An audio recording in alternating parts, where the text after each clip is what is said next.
Ça fait un moment qu'on voulait faire ce webinaire. Et on a eu beaucoup de questions sur qu'est-ce que c'est Nextgraph, qu'est-ce que ça apporte, comment ça fonctionne, etc. Et donc voilà, on va y aller là-dedans. Alors, on va pas entrer trop dans les détails techniques, parce que voilà, c'est pas, en plus, voilà, grosso modo, c'est pas un public de développeurs là qui est présent. L'idée, c'est vraiment de montrer qu'est-ce que ça apporte Nextgraph. Donc, on passe quand même par des explications un peu techniques, mais l'idée, c'est vraiment de montrer c'est quoi les avantages et vraiment qu'est-ce qu'elle nous apporte vraiment et en quoi ça peut vraiment révolutionner la manière dont on fonctionne actuellement avec Internet. Et avant ça, avant qu'on entre justement dans le concret de comment fonctionne Nextgraph, je vais un peu parler par rapport à Reconnexion et pourquoi on a décidé de passer sur Nextgraph. Donc, vous l'avez vu depuis le début de l'année, on a décidé de faire ce passage.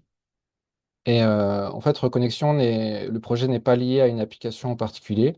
Jusqu'à maintenant, on s'appuyait sur un logiciel que j'avais développé qui s'appelle ActivityPod.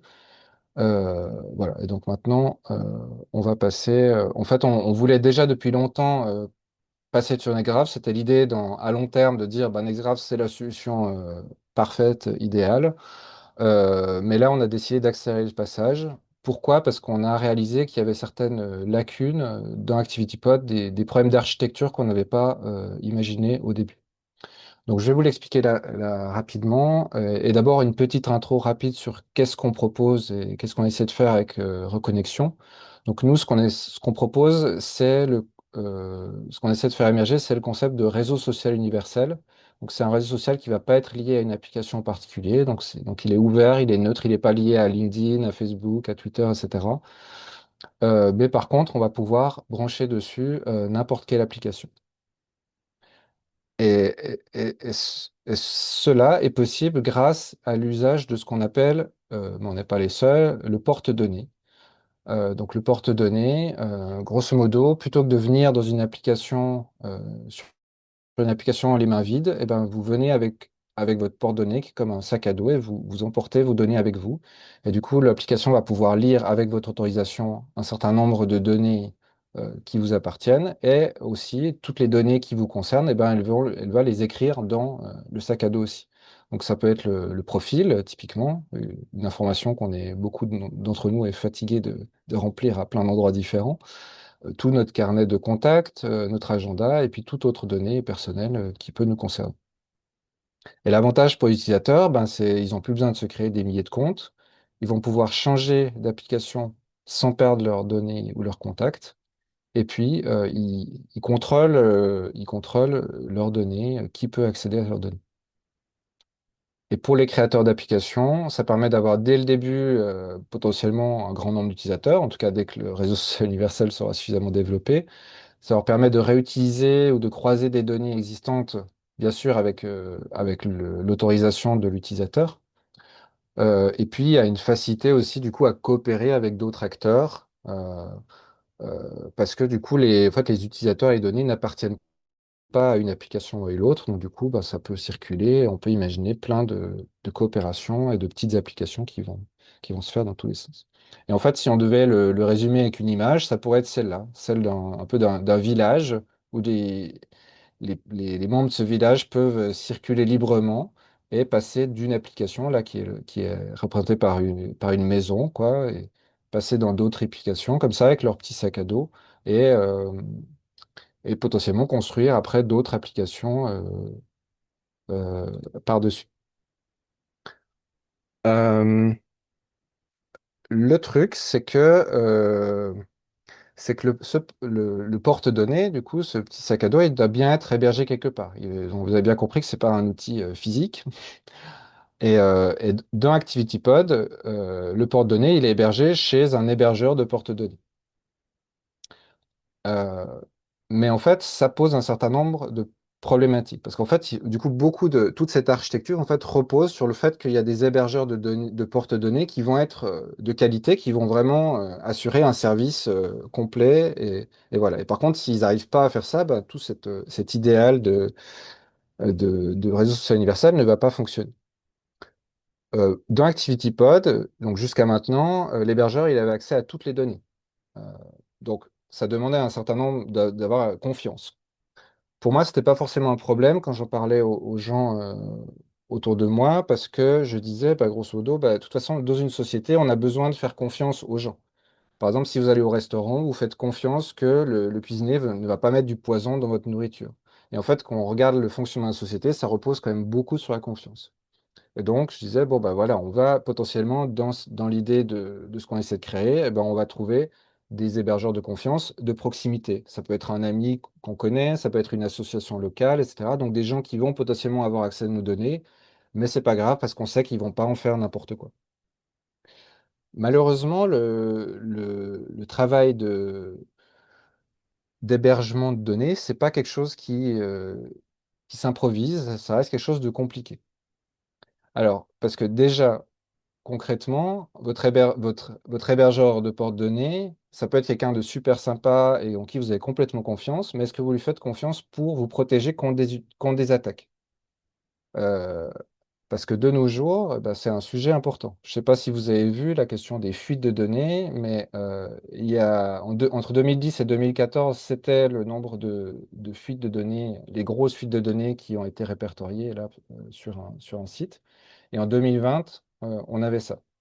Et notamment, notamment la dernière année, en France, il y a eu beaucoup, la France est devenue numéro 2 des fuites de données, avec notamment le gouvernement français qui s'est fait hacker des montagnes de données, etc. Et en fait, pour ce qu'on essaie de créer, donc le port de données, il y a l'idée que toutes les données vont être au même endroit. Donc si ce concept fonctionne, potentiellement, ça veut dire que vraiment toutes vos données, de toutes sortes, eh ben, elles vont toutes se retrouver au même endroit. Et ça peut être du coup une cible très intéressante pour des hackers, parce que, ben, comme on le sait, plus on a d'informations sur une personne, plus c'est facile de l'attaquer de plein de manières différentes. Donc c'est un vrai sujet. Euh, Ensuite, il y a aussi la question de la maintenance. Les logiciels, on peut surtout avec l'IA, je ne sais pas si vous avez suivi, mais avec par exemple, le dernier outil Claude Mythos, ça devient très facile de trouver les failles dans les logiciels. Et donc, il y a vraiment une course entre le fait de repérer une faille et ensuite de mettre des fixes de sécurité. Et donc, il faut mettre à jour les logiciels très rapidement. Sinon, potentiellement, notre serveur devient en fait une porte ouverte à n'importe quel hacker. Voilà, il y a aussi la question du service sur le long terme, parce avec ActivityPod, on n'était pas dans une situation où c'était très facile de changer d'hébergeur. C'est possible, on était en train de faire des choses pour que ça s'améliore, mais ça restait quelque chose de pas très pratique et un peu limité. Et donc, ça veut dire que potentiellement, un hébergeur de données, il doit assurer un service sur le long terme. Et là aussi, du coup, c'est une grosse responsabilité. Se dire, grosso modo, est-ce que je suis prêt à héberger tes données personnelles pendant X années, quoi. Et ça, c'est quelque chose qui peut être compliqué. Et puis finalement, il y a toute la question de la responsabilité légale. Vous avez pu voir ces dernières années, ça a beaucoup augmenté aussi la pression qu'il peut y avoir sur tous ceux qui proposent des services sur Internet. La dernière chose en date, c'est le fait de pouvoir vérifier l'identité, non, l'âge des personnes. Il y a aussi toutes les questions de copyright, de s'il y a du contenu illégal, qu'il faut le supprimer rapidement, etc. Donc en fait, être hébergeur, en fait, de nos jours, c'est quand même quelque chose de compliqué. Et donc, et peut-être en plus, si on est dans un fonctionnement plus associatif entre amis, etc., faire tout ça sans être rémunéré, ça peut être compliqué. Donc au final, l'image du départ de ce village avec des hébergeurs de confiance, etc., risque de ne pas fonctionner. On risque de revenir sur une image plus de grosses sociétés qui vont héberger les portes données de millions d'utilisateurs. Et au final, avec ça, on a une situation qui n'est pas si différente de la situation actuelle. Surtout que tous ces grosses entreprises auraient accès à toutes les données des utilisateurs. Et en fait, il y aurait de nouveau une recentralisation avec de nouveau des problèmes de sécurité. Enfin voilà, on retombe, du coup, au final, on ne règle pas le problème. Et en fait, au final, on peut dire que voilà, on peut s'appuyer sur cette citation qui est que toute donnée qui est stockée en clair sera tôt ou tard divulguée. Et c'est un peu la conclusion qu'on a eue au niveau d'ActivityPod, se dire tant qu'on ne va pas chiffrer les données des utilisateurs, eh ben, on va être dans une situation compliquée. Le chiffrement est nécessaire. Et c'est pour ça qu'on arrive à NextGraph, parce que NextGraph inclut ces notions de chiffrement qui ne sont pas faciles à mettre en œuvre, mais il le fait très bien. Donc voilà. Donc maintenant, passons maintenant à la question. Donc vraiment, voilà. Descendons dans NextGraph, dans la solution.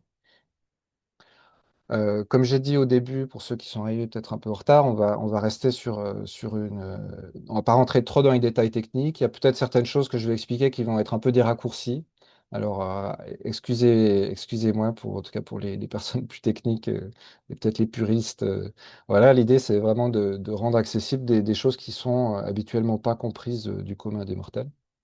Et avant de parler de NextGraph, j'aimerais vous faire une petite bio rapide de Nico, avec sa permission. Voilà, je le présente à sa place parce que voilà, il est très modeste. Nico, on peut dire, bah, voilà, c'est quelqu'un qui s'intéresse à beaucoup de choses depuis très longtemps, mais il a surtout été activé en 2013 au moment des révélations d'Edward Snowden. Snowden, vous avez sans doute entendu parler de ça. En fait, grosso modo, il a révélé que des organismes comme la NSA, en fait, espionnaient absolument tout le monde, quoi. Que grosso modo, Internet était une sorte de passoire et que du coup, il y avait des services d'espionnage surtout des États-Unis, qui en fait étaient capables de savoir absolument tout ce qui se passait sur Internet. Et donc à partir de là, voilà, il s'est dit, bon, bah, il faut faire quelque chose, il faut trouver des solutions. Et voilà, donc il s'est un peu lancé dans une recherche de vraiment trouver des solutions un peu concrètes. Donc il y avait beaucoup de choses qui existaient déjà à l'époque et qui entre-temps encore plus se sont développées. Mais voilà, il voyait qu'il y avait souvent c'était des solutions partielles, quoi, qui ne répondaient pas complètement à tous les problèmes.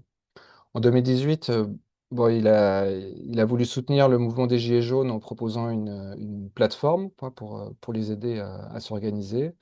Bon, le mouvement a été tué par le Covid, mais voilà, c'est comme ça.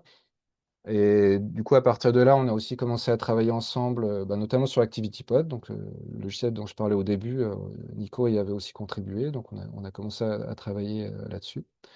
Et puis finalement, en 2022, après avoir fait un tour d'horizon de toutes les solutions existantes, ben, il a réalisé qu'en fait, il n'y avait rien qui était vraiment complet, qui permettait de résoudre tous les problèmes potentiellement qu'il pouvait y avoir sur ces questions d'architecture qui sont quand même complexes, hein, avouons-le.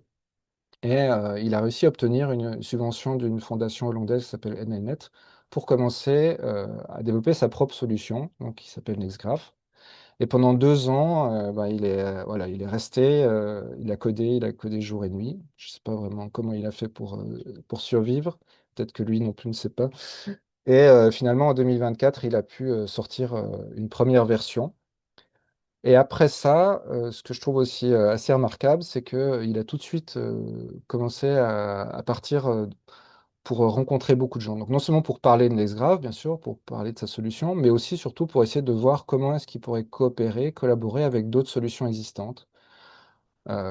Pour voir, voilà, sachant qu'au niveau technique, c'est toujours difficile la collaboration, parce qu'il y a un côté très dur dans le code, quoi, en fait. Mais voilà, donc il voulait quand même rencontrer des gens, discuter, voir qu'est-ce qui pouvait être fait, en sachant que voilà, que en fait tous ces gens, tous ces logiciels, etc., essayent de travailler, de résoudre les mêmes problèmes, quoi. Donc il n'y a pas de raison d'essayer d'être en compétition. Et ce travail a abouti en 2026, un peu avant, à la constitution d'un consortium qui s'appelle ELFA et qui a reçu du coup en début 2026 un financement de 3 millions de l'Union européenne pour développer une suite bureautique. Enfin, on peut dire suite de productivité, quoi, pour collaborer, etc. Donc les trucs un peu type Google Workspace. Voilà, j'en reparlerai un petit peu après. Et du coup, à partir de là, maintenant, là, il est en train de travailler pour sortir une version bêta qui sera disponible d'ici à l'automne. Voilà. Et donc maintenant, pour vous parler de NextGraph, je vais m'appuyer sur quatre mots-clés, quatre choses qui peuvent sembler très compliquées, mais qui vont s'éclaircir progressivement grâce, je l'espère, à mes explications. Euh, donc, le premier mot-clé, et c'est un mot qui est important, c'est le concept de local first. Alors, local first, qu'est-ce que ça signifie? Bah, ça finit local d'abord. Bon, ça nous aide pas beaucoup plus, on est d'accord. Euh, Local, qu'est-ce qu'on veut dire par local? En fait, local, c'est simplement la manière on, dont on fonctionnait à l'époque, quoi, on va dire. Grosso modo, on installait un logiciel avec un CD et ensuite nos données, ben, elles se retrouvaient sur notre ordinateur et voilà. Et grosso modo, l'avantage de ça, c'est que c'était très simple en fait. On avait notre ordinateur qui trônait dans notre salon ou dans notre bureau et sur notre ordinateur, eh ben, on avait toutes nos données. Donc c'était un peu pareil que avoir on a nos vêtements, on a nos affaires personnelles, etc. Ben, on avait nos données personnelles qui étaient là dans cet ordinateur merveilleux et tout allait bien. Mais il y avait quand même un certain nombre de désavantages. Euh, Bon, déjà, ben, l'ordinateur, il peut quand même s'endommager, le disque dur peut être foutu, etc. Et donc, on peut perdre toutes ces données. Donc, on pouvait bien sûr faire des backups, faire des sauvegardes, etc. Mais voilà, c'est jamais fait de manière très parfaite. On met ça sur une clé USB, etc. Mais voilà, c'est pas très sûr et c'était quand même assez fréquent quand même de finir par perdre des données pour X raisons. Après, il y a le problème de la synchronisation entre les appareils. Alors, dans les années 90, ben, de toute façon, il y avait un seul appareil. En principe, on avait un ordinateur et voilà, quoi. Mais de nos jours, on a des tablettes, on a des téléphones.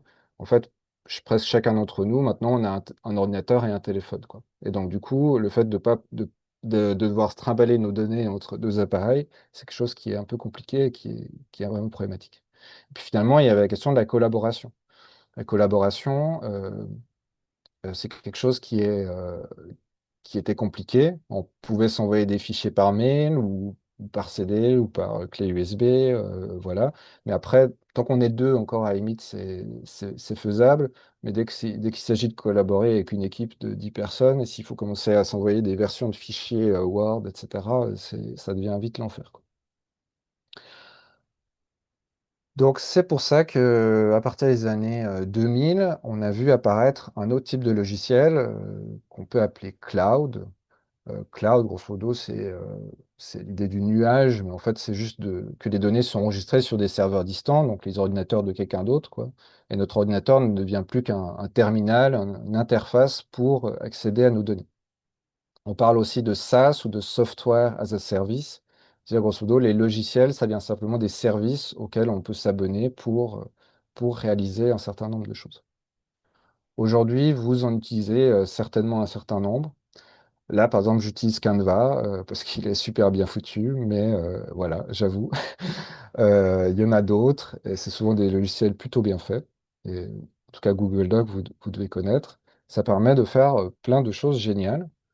Donc, bah déjà, pour l'utilisateur, il n'y a plus à s'occuper des sauvegardes des données, quoi. C'est vraiment une responsabilité au moins. On sait que bah, elles sont là, quoi. C'est le service, c'est Google, c'est tous ces services qui s'occupent de prendre soin de nos données. Donc, c'est très chouette. On peut synchroniser nos données entre appareils très facilement. Euh,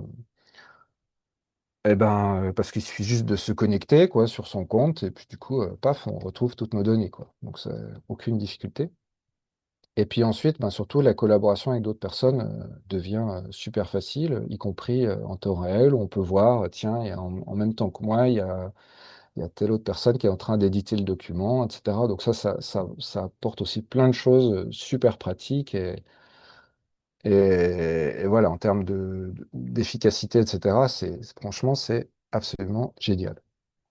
Et donc, on a l'impression, avec tout ça, ben voilà, on a atteint enfin le bonheur absolu, quoi. On a tout ce qu'il faut. On a une société, voilà, on a atteint la société idéale aujourd'hui et tout va bien. Voilà. Bon, je laisserai quand même chacun d'entre vous estimer si c'est vraiment le cas. Mais je vais quand même montrer un peu c'est quoi les problèmes avec cette architecture en cloud qu'on a jusqu'à maintenant. Déjà, par rapport à la sauvegarde des données, bon, il faut savoir, là, c'est une image j'emprunte à Nico, et qui est en fait l'image des data centers d'OVH, le plus gros hébergeur français, qui avait brûlé il y a 4-5 ans. Et du coup, cette image m'avait bien fait marrer parce que bah, on parle beaucoup du cloud, qui est le nuage. Ben, du coup, est-ce que c'est ce nuage de fumée, là, mes données personnelles qui sont en train de s'évanouir dans l'atmosphère? Est-ce que c'est bien de ça dont on parle? Mais voilà, donc pour dire qu'on a beau donner notre responsabilité, enfin, voilà, donner cette responsabilité à d'autres, eh ben, ça ne veut pas dire non plus que ça résout tous les problèmes. Après, autre problème majeur, c'est le problème de la lenteur.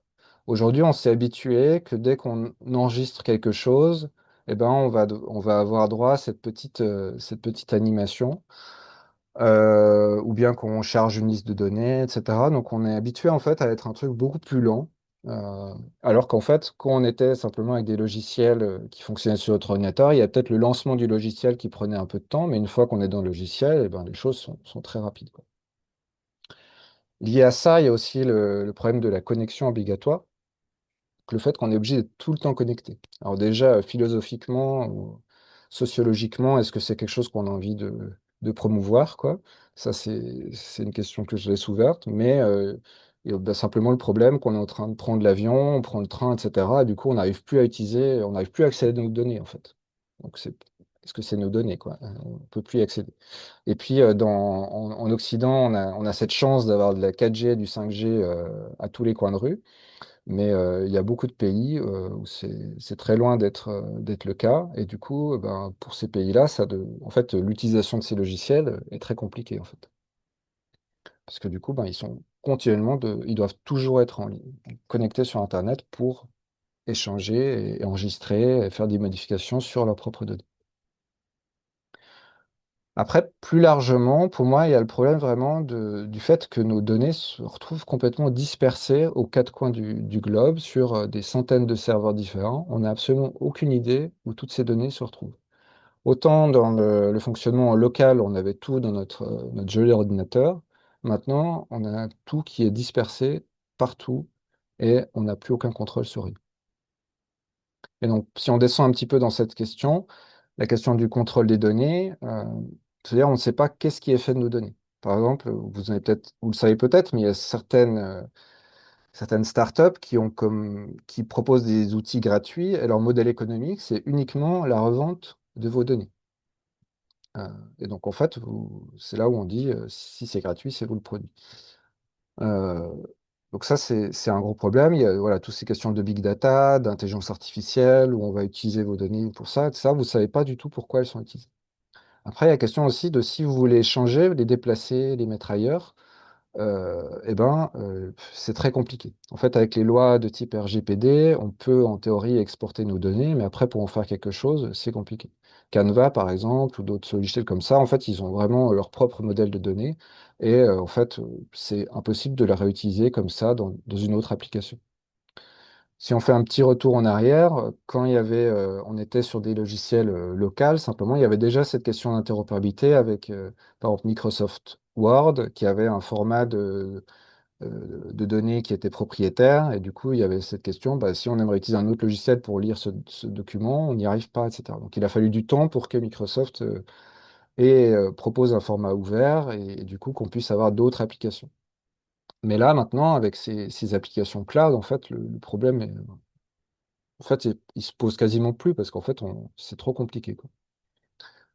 Et même si les logiciels ils veulent favoriser l'interopérabilité, ça reste compliqué pour passer les données de l'un à l'autre. J'ai fait tout un webinaire en janvier sur ça, donc si ça vous intéresse, n'hésitez pas à le regarder pour montrer vraiment comme c'est vraiment difficile de réussir à faire passer les données d'un serveur à l'autre, etc., pour réussir à faire des choses. Voilà. Et puis au final, bah, du coup, on se retrouve coincé dans des solutions qu'on a choisies. Et typiquement, le modèle économique de beaucoup de ces boîtes, ben, ça va être, ben, au début, on va attirer les utilisateurs et ensuite, on va commencer à ajouter des pubs, à mettre des formules payantes, etc. Et puis, vu qu'on a passé des heures et des heures, peut-être des mois à créer du contenu de valeur là-dedans, ben, on va être obligé de continuer à les utiliser. Et même, voilà, et même parfois, des fois, ces services s'arrêtent, quoi. Par exemple, ça, c'est un site qui répertorie les 300 et quelques services qui ont été interrompus qui ont été coupés simplement par Google depuis que Google existe.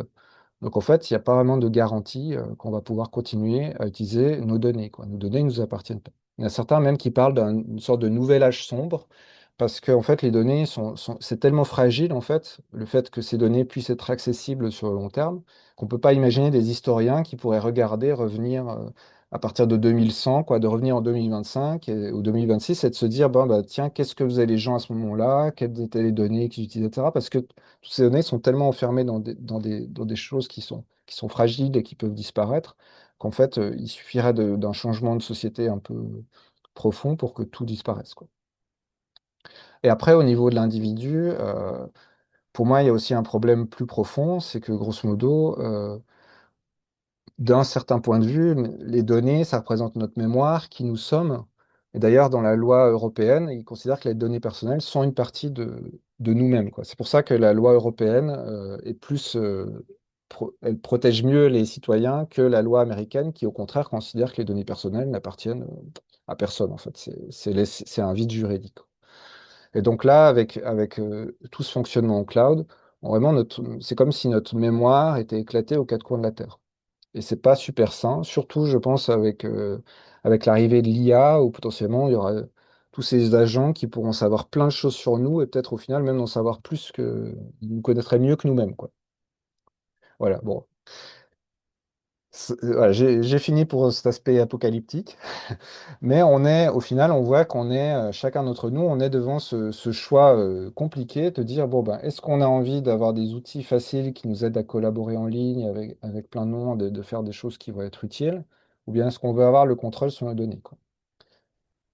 Et heureusement, le concept de local first, dont je vais enfin vous parler maintenant, euh, règle ce problème et permet potentiellement d'avoir le meilleur des deux mondes. Alors, qu'est-ce que c'est le local first? Eh ben, ça ressemble beaucoup à l'architecture en cloud, quoi. Donc, il y a des appareils et il y a des serveurs. Mais sauf qu'il y a un renversement de l'architecture dans le sens que maintenant, la source de vérité, ça va être l'ordinateur, l'appareil, quoi. Et après, le serveur, lui, il est simplement utilisé pour synchroniser les données après coup. Donc je vais expliquer petit à petit, hein. Mais grosso modo, se dire que toutes les données qu'on écrit, qu'on modifie, etc., on le fait directement en local, comme à l'époque que je vous ai montré au tout début.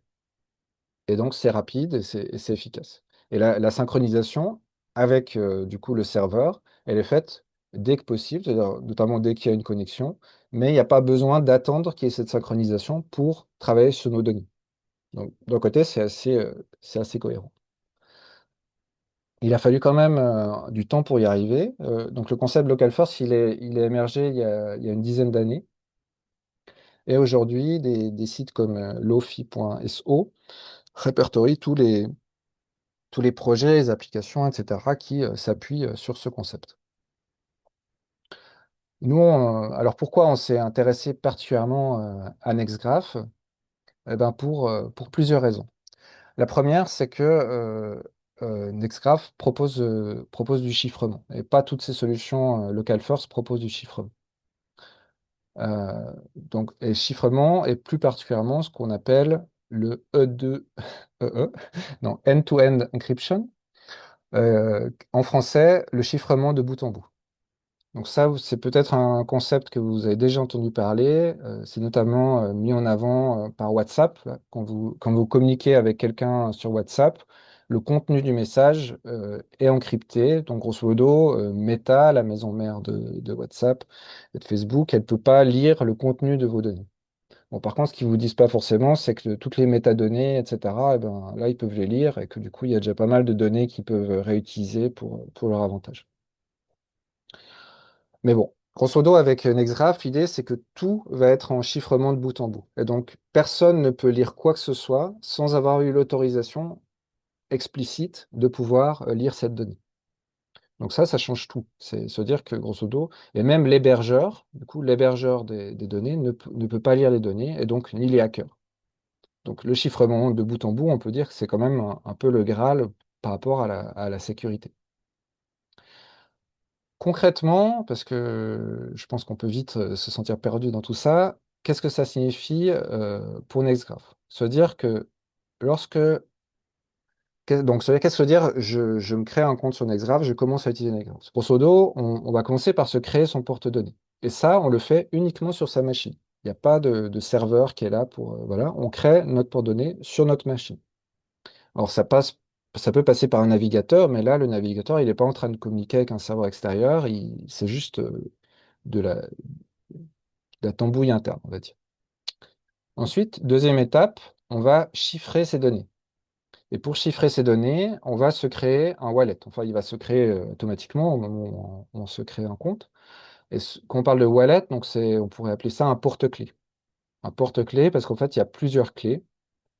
Et les clés, donc on parle de clés de chiffrement.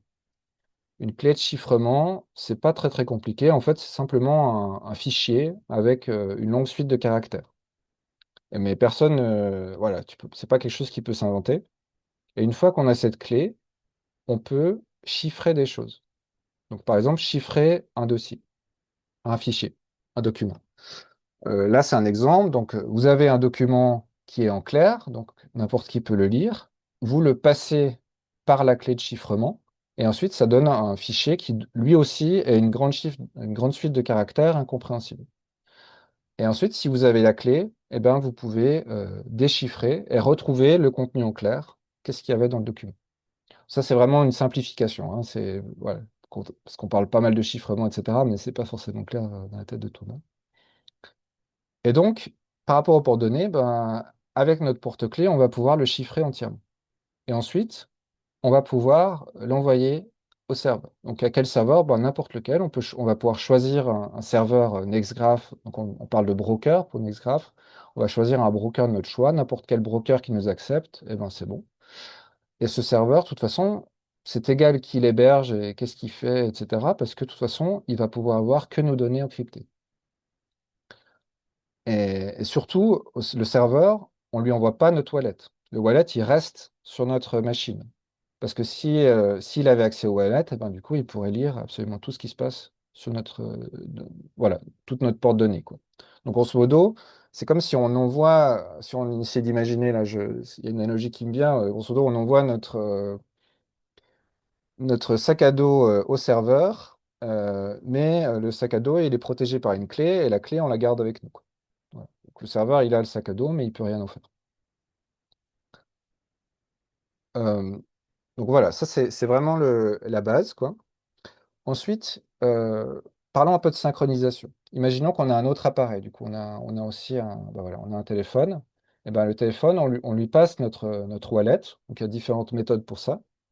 Et une fois il a accès à notre wallet, et ben, du coup, il va pouvoir se connecter lui aussi au broker et puis lire et mettre à jour les données. Après, le broker, ce que j'ai pas encore dit, c'est qu'il est intelligent, c'est-à-dire que si justement avec notre smartphone, on a mis à jour, euh, on a mis à jour une donnée, et ben le serveur, il va ensuite automatiquement avertir notre ordinateur de ce changement. Donc ça va se faire en fait dès que l'ordinateur est connecté ou dès qu'on allume l'ordinateur, directement, paf, il va récupérer les données qui ont été mises à jour. Donc voilà. Et puis un autre aspect, c'est que on peut avoir aussi des serveurs de secours, où là aussi le serveur, tout est synchronisé. Donc c'est-à-dire toutes les données qu'on a mises sur notre serveur principal, elles sont synchronisées sur le serveur de secours. Et si à un moment notre serveur principal, ben, il part en fumée, quoi, comme on a pu le voir dans l'image avant, et ben c'est pas un souci parce que du coup on a ce serveur de sauvegarde et on a simplement à dire ben, maintenant on va utiliser celui-là plutôt que l'autre et puis on peut continuer à fonctionner comme avant, quoi. Donc il n'y a pas de risque de perte. On voit déjà, là on n'a pas encore exploré tous les aspects de Nextgraph, mais on voit déjà qu'à ce stade, on a déjà beaucoup d'avantages. On a déjà une sauvegarde chiffrée de toutes nos données sur plusieurs serveurs. On a une synchronisation immédiate entre tous nos appareils qui partagent qui ont accès au wallet, donc au porte-clés. Et puis aussi, même sur nos propres appareils, les données sont chiffrées, parce qu'elles ne vont pas être enregistrées sur le disque dur en clair, elles sont enregistrées aussi chiffrées. Et du coup, il y a besoin du wallet. Et le wallet lui-même, alors, c'est des petits détails que je n'avais pas dit le début, le wallet lui-même est chiffré avec un code, ce qui fait que une fois quand on ouvre une application, il faut qu'on mette ce code pour accéder à notre wallet, qui peut ensuite accéder aux portes-données. Ça fait que comme ça, si quelqu'un nous vole notre téléphone, eh ben, il ne pourra pas accéder à nos données personnelles à moins qu'il ait ce code. Donc, voilà, nos données sont chiffrées à la fois en local et à distance. Voilà. Donc, maintenant, il y a la question de la collaboration. Donc, on voit cette situation complètement improbable avec deux cols blancs là, qui s'amusent à faire une tour en bois sur leur bureau. Mais imaginons qu'ils veulent faire un truc un peu plus intéressant, comme collaborer ensemble sur des documents. Ben, comment est-ce qu'ils vont faire? Alors, même si sans doute ils ont l'air d'avoir une relation de confiance très, très importante, l'idée, c'est pas qu'ils partagent leur wallet. Leur wallet, c'est quelque chose qu'ils gardent pour eux, qu'ils peuvent partager entre leurs propres appareils, mais ils vont pas partager le wallet avec une autre personne. Pourquoi? Parce que ça serait comme donner la clé de votre maison, mais en plus, sans possibilité de changer la serrure.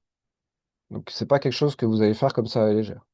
Et puis en plus, bah, si vous avez donné votre wallet à quelqu'un d'autre et qu'il se le fait voler, etc., bon, bref, tout ça, c'est pas terrible. Donc le wallet, c'est donner accès à tout, et ça, on le garde pour nous. Par contre, ce qu'on peut faire avec Nextgraph, c'est donner accès à des documents, en particulier à l'intérieur de notre porte-données. Parce qu'il y a un chiffrement, en fait, qui est à plusieurs niveaux. Donc à partir du moment où Alice envoie la clé d'un document à Bob, eh ben Bob va pouvoir lire ce document sur le serveur. Et puis, Alice peut aussi donner d'autres types de clés qui sont des clés d'écriture. C'est un petit peu plus, un peu plus compliqué comme fonctionnement, mais ça permet de donner grosso modo le droit à Bob de lui aussi écrire les documents. Et du coup, quand il va écrire, eh ben, ça va aussi synchroniser avec Alice.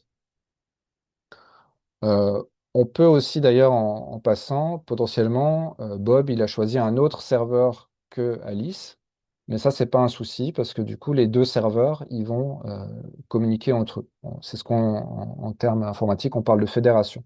Donc, potentiellement, il peut y avoir plein de serveurs, chacun est sur un serveur différent, mais c'est pas grave parce que les serveurs, ils vont pouvoir communiquer entre eux. Je fais une petite parenthèse quand même, parce que quand on regarde ça, on peut se dire, mais pourquoi est-ce que Alice communique pas directement avec Bob, quoi? Pourquoi il y a besoin de passer par tous ces serveurs intermédiaires? Effectivement, il y a quelque chose qui est... Beaucoup de gens parlent de ça, c'est l'architecture en pair à pair. Et l'architecture en pair à pair, c'est l'idée que ben, on s'affranchit du serveur intermédiaire qui va nous relier tous, et au lieu de ça, on va communiquer directement entre appareils. Euh, c'est utilisé par exemple pour les torrents. Mais ce fonctionnement-là n'est quand même pas très utilisé parce qu'il y a un problème majeur qui est en fait que les deux clients, donc les deux appareils, doivent être connectés au même moment. Donc Bob a envie d'envoyer un message à Alice, ben, il faut que Alice soit connectée au même moment. Et s'ils sont sur des fuseaux horaires complètement différents, par exemple, ben là, ça peut être compliqué. Donc en fait, l'idée dans Nextgraph, il y a quand même des serveurs, mais ils sont simplement intermédiaires. Ils sont là pour juste passer la communication entre des utilisateurs. Ça permet voilà, de garder ce flux de communication. Et du coup, si Alice n'est pas connectée, Bob envoie le message, le serveur attend, et dès qu'Alice est connectée, eh ben, elle va recevoir le message. Donc ça fonctionne beaucoup, beaucoup mieux en fait en réalité. Euh, mais il y a quand même encore un problème. Parce que imaginons voilà, que Alice a donné le droit de modifier un document à elle, mais seulement Alice, là, elle prend, elle est, non, elle est partie au fin fond de de la Bretagne. Il n'y a pas de connexion là, au fin fond de la Bretagne, c'est bien connu. Du coup, voilà. Mais elle, pendant ce temps, elle modifie son document et Bob lui aussi modifie. Mais Bob, lui, il est connecté. Alors, qu'est-ce qui se passe au moment où Alice revient à la civilisation? Eh ben, il y a un problème, parce que du coup, les modifications proposées par Bob, eh ben, ils vont entrer en conflit avec les modifications que Alice a fait pendant qu'elle était déconnectée. Et de même, bah, les modifications d'Alice, elles vont arriver sur le téléphone de Bob, et ben là, qu'est-ce qu'on va faire, quoi? Qui est-ce qui va décider quelle est la version qui est la bonne, quelle est la bonne, quoi? Comment est-ce qu'on tranche? Est-ce que c'est Alice qui a raison et qui va écraser les modifications de Bob, ou est-ce que c'est Bob qui va écraser les modifications d'Alice? Voilà, c'est un sujet qui est compliqué. Et c'est là où on arrive à un nouveau mot-clé qui est CRDT. Alors, je vous épargne la traduction, la signification anglaise. Après, la signification française ne va pas vous aider beaucoup plus. Type de données répliquées sans conflit. Le mot-clé là-dedans, ce qui compte, c'est la notion de sans conflit. Euh, donc, ça veut dire, grosso modo, on a besoin de se réconcilier des données, mais il n'y a pas de conflit. Et c'est génial comme conflit. C'est-à-dire régler des conflits sans qu'il y ait de conflit. Si on pouvait appliquer ça pour les êtres humains, ça serait génial, mais bon. Heureusement, les machines, c'est un peu plus simple, donc on peut le faire. Et donc, il existe aujourd'hui des algorithmes qui permettent de réconcilier sans qu'il y ait besoin d'une intervention humaine pour dire bah, c'est qui a raison et comment on gère ça. Donc, c'est quelque chose qui est complètement automatisé. Et c'est utilisé, par exemple, dans les pads, quand vous utilisez un Framapad ou un Google Doc, et ben, du coup, ça passe par des mécanismes comme ça pour que les données qui sont écrites par les uns et les autres, ça ne crée pas trop de problèmes. Mais en fait, quand on est avec des architectures plus classiques de type cloud, en fait, c'est assez simple parce que la source de vérité, c'est le serveur. Donc, en fait, la réconciliation, bah, elle est faite au niveau du serveur qui va dire, bon, ben voilà, euh, Alice a rajouté ce paragraphe, Bob a enlevé ça, bah, du coup, moi, je vais décider que, suivant l'algorithme qui a été choisi, je vais décider que, du coup, le résultat, ce sera ça. Mais en local first, c'est pas possible parce que le serveur, lui, il voit que des données chiffrées. Et une chose que j'ai pas dit, c'est que par rapport au chiffrement, c'est que quand tu modifies une virgule dans un document, ça change complètement le document chiffré qui va en sortir. Donc c'est clairement pas possible pour le serveur de faire ça. Mais heureusement, il y a une solution qui est en fait assez cohérente. C'est de dire qu'en fait, la réconciliation, elle va se faire au niveau des appareils. Donc, se dire qu'au moment où Alice va recevoir les données, les modifications de Bob, c'est au niveau de son appareil qu'il y a l'algorithme qui va se déployer pour créer du coup la version réconciliée des deux données, et pareil pour Bob. Et vu qu'on utilise un algorithme, vu que les deux utilisent le même algorithme de réconciliation, en fait, le résultat du document final sera exactement le même. Donc en fait, tout va bien et il y a pas de souci à avoir. Parce que le problème, ce serait si justement il y avait chacun commençait à avoir des versions différentes du document. Là, ça deviendrait impossible à collaborer ensemble. Et donc, ouais, vu qu'on est en local force, ce qui est quand même pas mal, c'est que du coup, si on est connecté ensemble ben, en temps réel, on peut collaborer sur le document. Et si par contre quelqu'un n'est pas connecté, ben, c'est pas grave parce qu'il y aura la réconciliation qui se fera plus tard.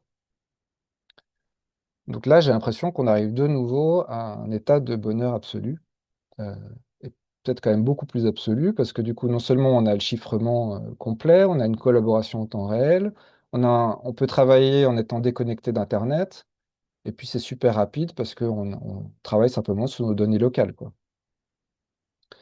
Bah oui, et là, cette fois-ci, je ne vais pas contredire ça. On est absolument cet état de bonheur représenté par ce papy sympathique. Et en plus de ça, il y a le dernier aspect dont on n'a pas parlé, c'est le fait que en fait, toutes nos données sont au même endroit. Et donc, en fait, ça correspond exactement à la situation dont je parlais euh, par rapport aux besoins qu'on avait pour le réseau social universel, c'est d'avoir ce concept de porte-données où on a toutes nos données au même endroit. Et là, en l'occurrence, même, c'est même très local, parce que c'est-à-dire qu'on les a toutes dans notre appareil. On a plus ce phénomène de dispersion, mais par contre, ça suffit pas forcément pour aider des applications à partager les données. Parce que si chaque application enregistre les données n'importe comment, bah, du coup, ça va être une galère pour les autres applications de comprendre, mais qu'est-ce que, du coup, là, il y a des données, mais alors, j'y comprends rien du tout, c'est enregistré d'une certaine manière, voilà. Et donc, en fait, on risque de se retrouver un petit peu avec les problèmes de compatibilité qu'on parlait au début par rapport à Word, où on a des formats différents de fichiers, et du coup, il faut se mettre d'accord sur comment on enregistre ces données, etc. Et bah, en fait, du coup, l'interopérabilité, le fait de pouvoir passer d'une application à une autre, etc., ça devient quelque chose qui est compliqué. Heureusement, il y a le dernier mot-clé dont je n'ai pas encore parlé pour NextGraph, qui est celui du concept de données sémantiques. Euh, Et en fait, Nextgraph, c'est la seule solution à connaissance qui propose d'utiliser ça. ActivityPub d'utiliser aussi. Alors, donc sémantique data, ça signifie données sémantiques. Et sémantique, c'est dans le sens des données qui ont du sens, c'est-à-dire des données qu'on peut comprendre. Euh, concrètement, les données sémantiques, ça se présente de cette manière. Ça se présente sous la forme de triplet. On va avoir un objet, un prédicat et un sujet. Et là, par exemple, l'objet, c'est reconnexion. À la forme juridique de, c'est le prédicat. Et coopérative, c'est l'objet. Et puis, on a un deuxième triple qui est reconnexion à besoin de nouveaux sociétaires. D'ailleurs, j'ai oublié de dire, mais il y a des messages subliminaux qui se cachent dans le webinaire, donc faites gaffe, hein, parce que voilà, je tiens à vous avertir. Donc, grosso modo, l'intérêt du web sémantique, c'est que les flèches, là, avec le à la forme juridique de et à besoin de, ça utilise un vocabulaire qui est partagé, qui est publié. Et du coup, n'importe quelle application qui comprend euh, cette flèche, comme à la forme juridique de, il va pouvoir comprendre euh, de quoi on parle, en fait, quoi. Ça peut être, par exemple, d'autres exemples, ça peut être cet événement a une date de début de telle date. Voilà. C'est des choses. Et donc, du coup, en fait, ça, c'est un tout petit exemple, mais avec des données sémantiques, on peut tout expliquer, quoi. Donc, le fait d'utiliser que grosso modo toutes les données dans Nextgraph soient enregistrées de cette manière, en fait, on peut aussi enregistrer des images, on peut aussi enregistrer des fichiers divers, quoi. Mais le cœur, c'est quand même les données sémantiques, parce que c'est ça qui va permettre comme ça à des applications de pouvoir se comprendre mutuellement, parce qu'il suffit qu'elles comprennent le même vocabulaire et elles vont pouvoir comprendre, là, comme l'exemple, là, que reconnexion à une coopérative qui a besoin de nouveaux sociétaires, quoi. Donc, c'est des choses qui sont. Voilà. Donc, c'est vraiment important et c'est vraiment une clé voilà, qui a sans doute été sous-évaluée ou sous-estimée par d'autres solutions local first. Mais avec Nextgraph, c'est au cœur et ça permet, et c'est pour ça que pour nous, ça fonctionne très bien pour notre besoin de réseau social universel. Donc voilà, on est arrivé au bout de ces quatre mots-clés. Maintenant, on voit que c'est des mots-clés ben, qui nous plaisent, qui servent, qui sont utiles et qui permettent de faire plein de choses utiles. On voit que on est toujours, ces petits personnages là, sont très contents parce qu'ils ont un seul compte pour toutes leurs données. Ils peuvent changer d'application facilement grâce aux données sémantiques.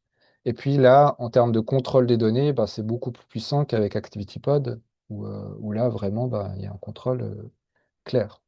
Et puis, euh, et puis, il y a aussi d'autres avantages par rapport à ActivityPod, hein, le fait que c'est beaucoup plus rapide parce qu'il n'y a pas besoin d'attendre le retour du serveur.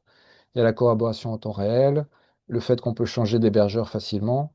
Voilà. Donc, vous comprendrez avec tout ça pourquoi on a misé sur ce cheval, sur Nextgraph.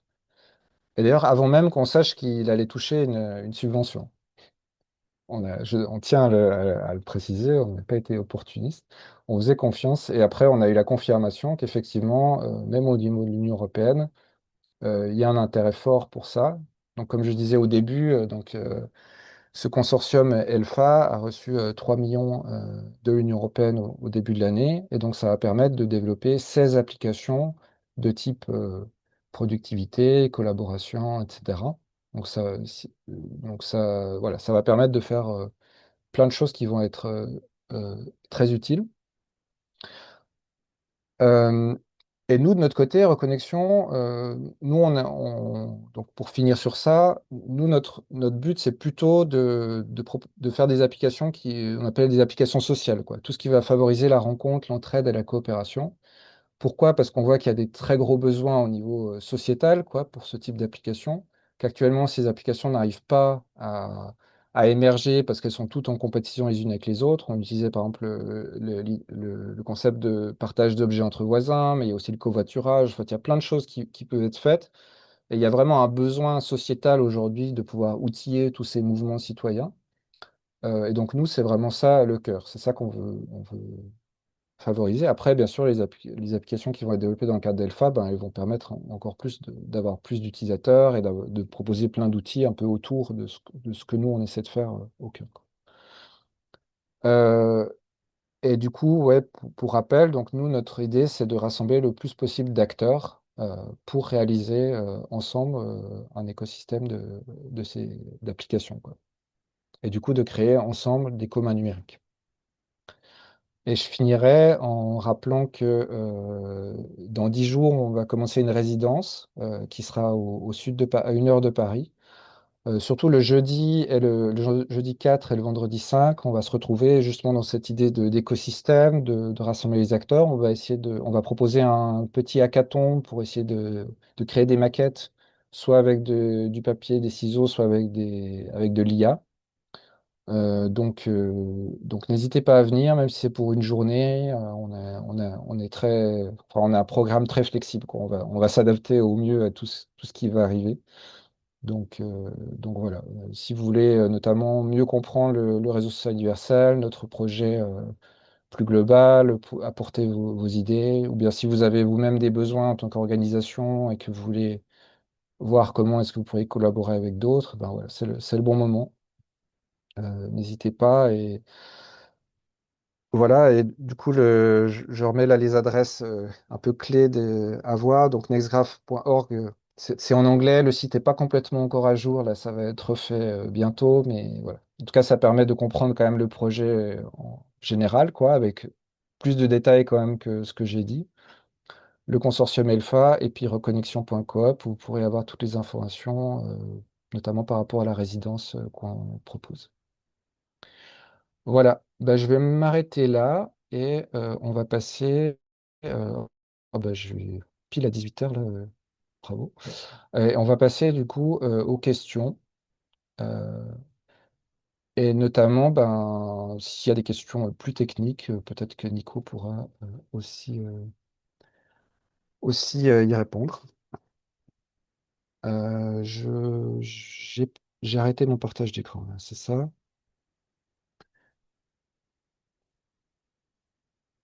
Donc, j'ai pas suivi tout le chat. Je ne sais pas s'il y a eu des questions dans le chat. Ce que je proposerais, c'est que, bah, bah, allez-y, si vous voulez dire quelque chose, ou sinon levez la main. Ça marche plutôt bien avec Zoom. Levez la main et puis, puis après, voilà, on vous donne la parole et vous pouvez poser votre question ou bien faire des retours aussi sur tout ça.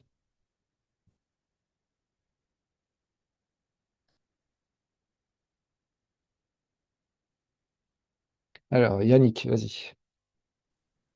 Euh, donc, ce que j'ai vu, c'est que dans le chat, il y avait des questions de Pierre Johnson sur tout ce qui est CRDT. C'est vrai que moi, là, tu as résumé la chose en disant il y a un algorithme qui fait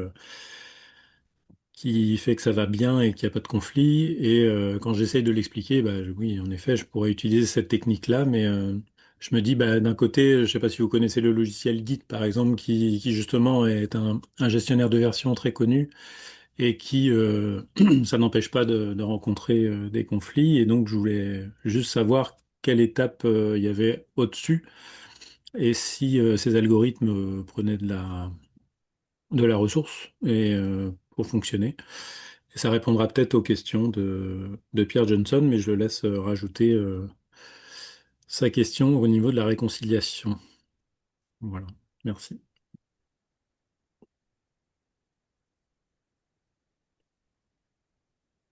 Peut-être Nico, tu veux répondre? Ouais, et si Pierre veut compléter après, s'il est là, il est toujours là avec nous. Oui, oui, je suis Euh, là. Excusez. Ouais, non, d'accord. c'est pour dire que je suis un pur utilisateur, enfin intéressé par la philosophie du numérique, tout ça, mais pas du tout un développeur, tout ça. Donc c'est pas grave si moi-même je comprends pas l'algorithme. Enfin, Non, non, mais on peut essayer quand même d'expliquer. Je pense que tu seras tout à fait à même ouais. de comprendre. Donc, la comparaison avec Git, elle est bonne. C'est que Git, il fait la différence entre les deux fichiers de texte qu'il a sous les yeux et il fait ligne par ligne. Il regarde s'il y a des différences et quand il n'arrive pas à s'en sortir, voilà, on a une erreur, ça dit il y a un conflit sur ces lignes-là, quoi. On a cette ligne-là, laquelle je dois choisir. Et là, l'utilisateur a la possibilité de le faire à la main, en gros. Puisque c'est vrai que s'il y a sur deux lignes, le début de la ligne, la fin de la ligne qui est changé, il peut pas forcément comprendre ce qu'il doit faire. Voilà, il a un petit algorithme qui l'aide, mais s'il voit qu'il n'y arrive pas, il demande de l'aide de l'utilisateur. Donc l'SRDT, c'est l'inverse, c'est de dire on garantit qu'il n'y aura pas besoin de faire ça. Alors pour ça, il y a une petite, en effet, il y a besoin de stocker des métadonnées un petit peu autour de chaque modification, puisque là, avec Git, on le fait pas, on sauvegarde juste le texte. Et là, sur chaque à chaque fois qu'on insère ou on enlève un caractère dans le texte, on va bien noter à quel endroit c'était et quel était l'environnement au moment où ça a été fait. C'était qu'est-ce qu'il y avait avant, qu'est-ce qu'il y avait après, et des positions relatives.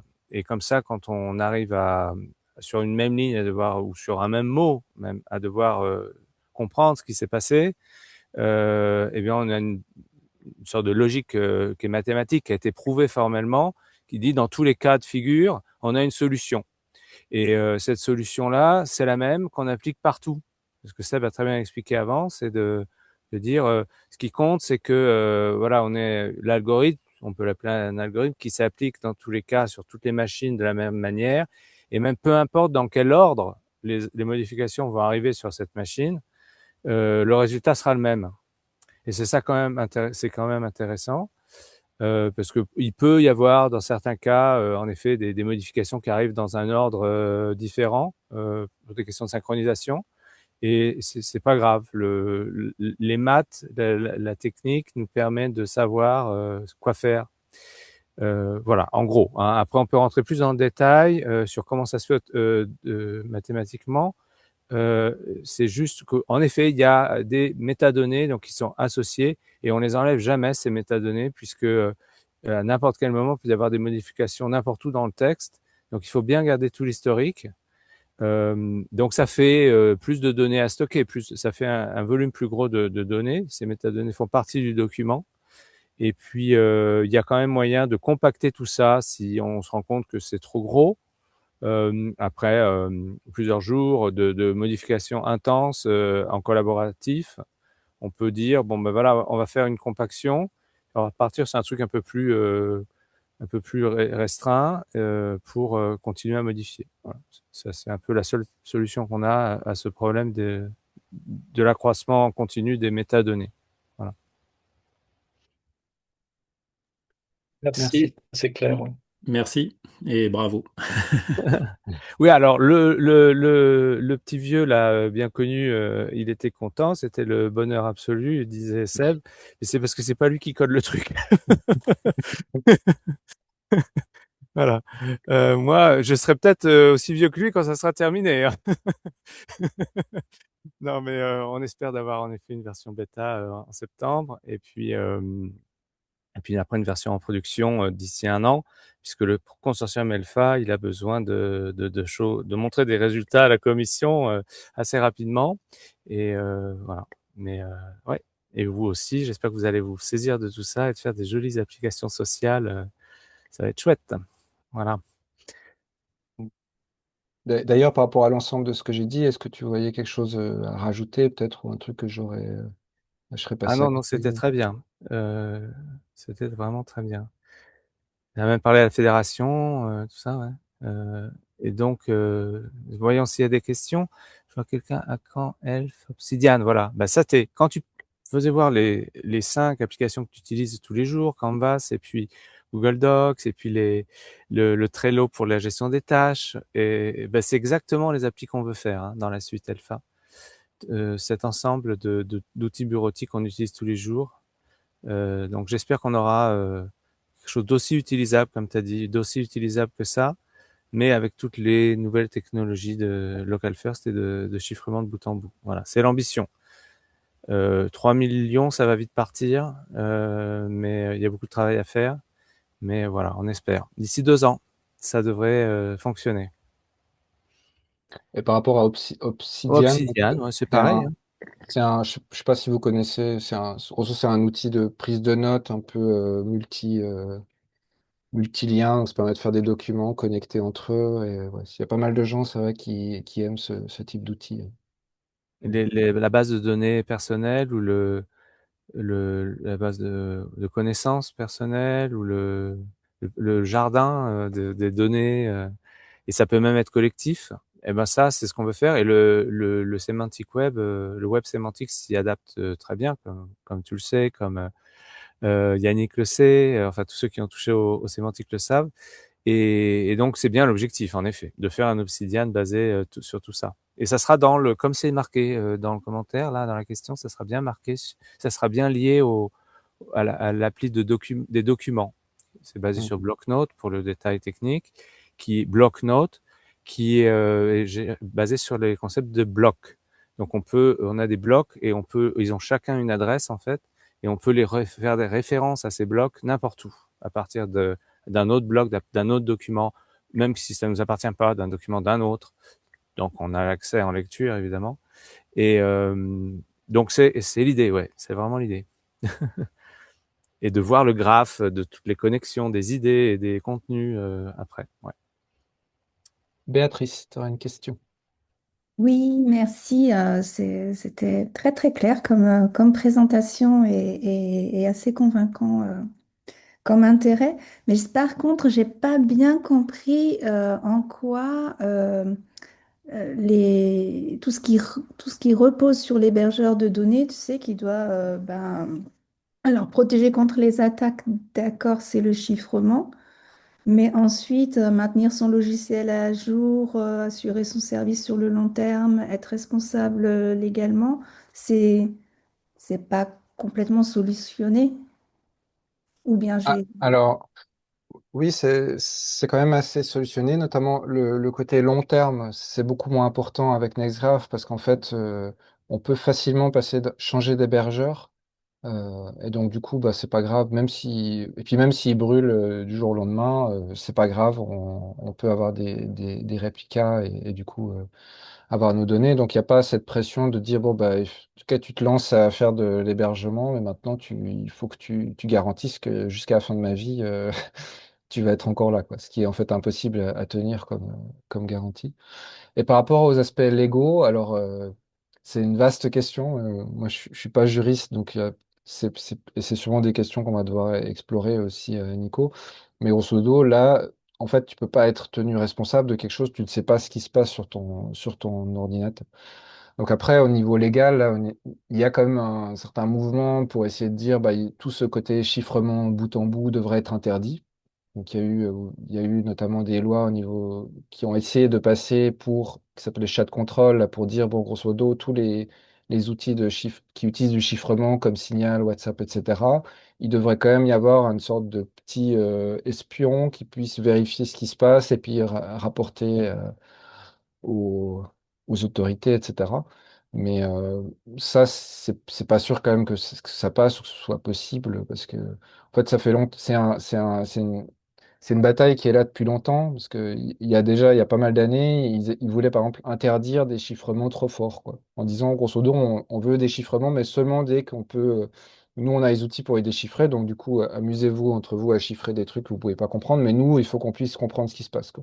Et là, ça a perdu. Maintenant, il y a un stade où le chiffrement voilà, ne peut pas être. Voilà, ils n'ont pas moyen de lire, quoi. Et voilà. Donc, du coup, c'est une question plus large de société. Mais après, s'ils veulent vraiment interdire ce type de chiffrement, ça va être très compliqué, en fait, dans Hmm. les faits.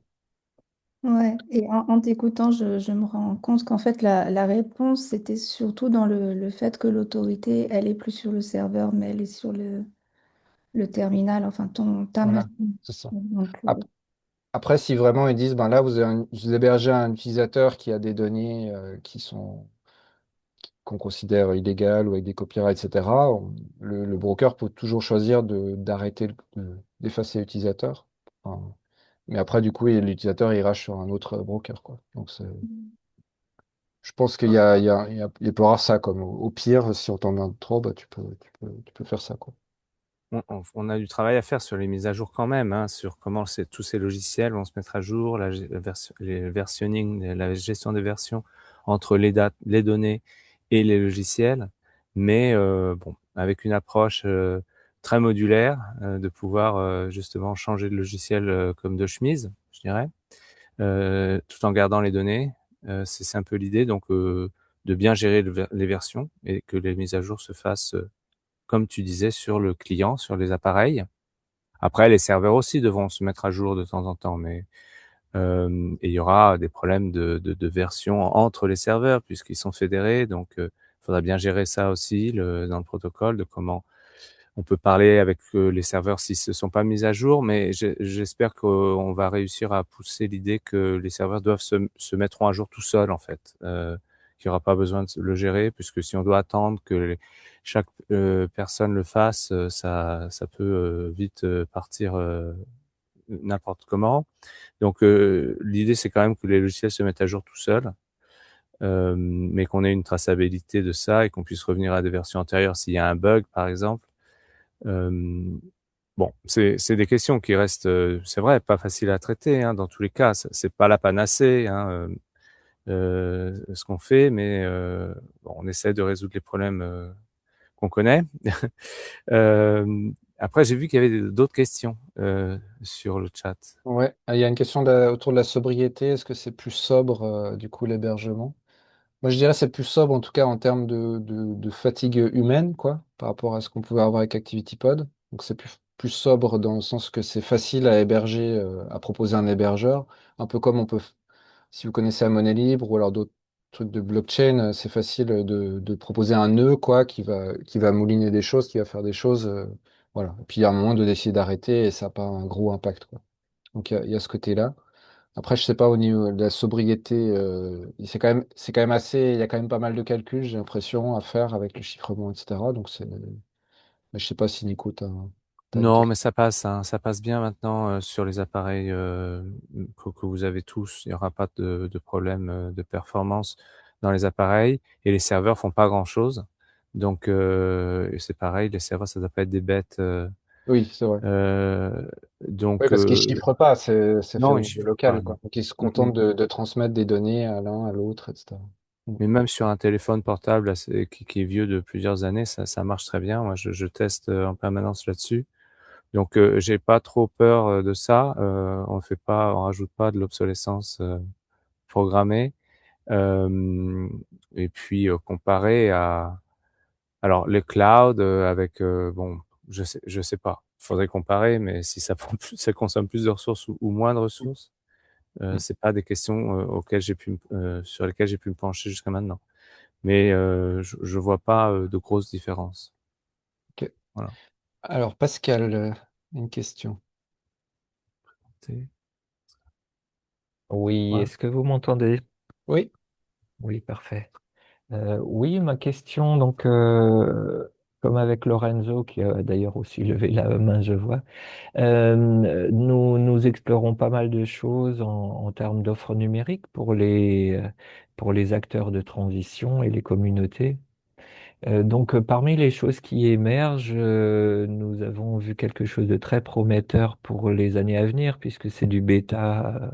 Ils sont plus avancés un peu apparemment que NetGraph, puisqu'ils sont en bêta. C'est au niveau de l'holochain et de Moz Social et de cette famille d'applications qui sont déjà très séduisantes et d'une belle ergonomie et qui sont aussi, c'est aussi du peer-to-peer, c'est-à-dire il y a cette notion de synchronisation directe d'ordi à ordi, apparemment, sans passer par des serveurs.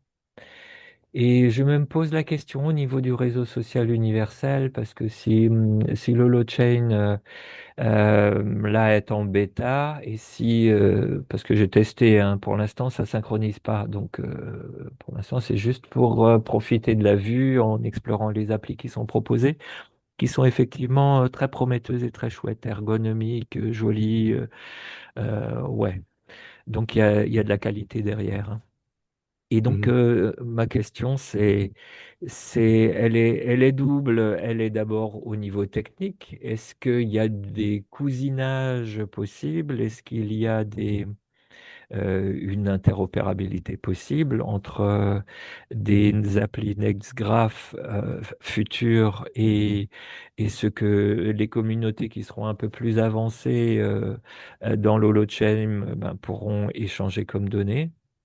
Ou est-ce que c'est tout naturellement que ces logiciels pourront être compatibles avec NetGraph? Et voilà, ensuite, nous sommes peut-être encore une fois dans des solutions qui apparaissent parallèlement, bon, dans des contextes législatifs, légaux légèrement différents. Mais donc là où il s'agit de coopérer, nous avons beaucoup dans le numérique, nous avons beaucoup d'initiatives qui de facto se retrouvent en concurrence ou en coopétition. Et j'aimerais savoir quelle est votre philosophie par rapport à ça. Mm. Tu veux répondre, Nico? Ouais, d'accord. Bon, alors très bon, très bien. C'est bien de parler d'HoloChain. Ils existent en effet. Ils étaient même là avant Nextgraph. Et ils sont bien plus avancés, je pense. Vous avez raison de le dire. Donc moi, si j'ai fait Nextgraph, c'est parce que je connaissais HoloChain, que je l'ai étudié et que j'ai pensé que c'était pas la solution que je cherchais.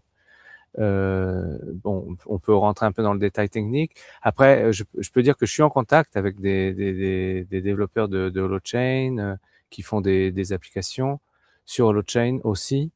Et il y a un intérêt évidemment, je dirais mutuel, enfin une reconnaissance qu'on travaille sur les mêmes choses, dans les mêmes domaines. On n'a pas forcément la même solution, la même approche dans tout. Par exemple, tu dis le peer-to-peer, nous on le fait pas, par exemple, comme a expliqué Sébastien juste avant. Et eux ne font pas de CRDT.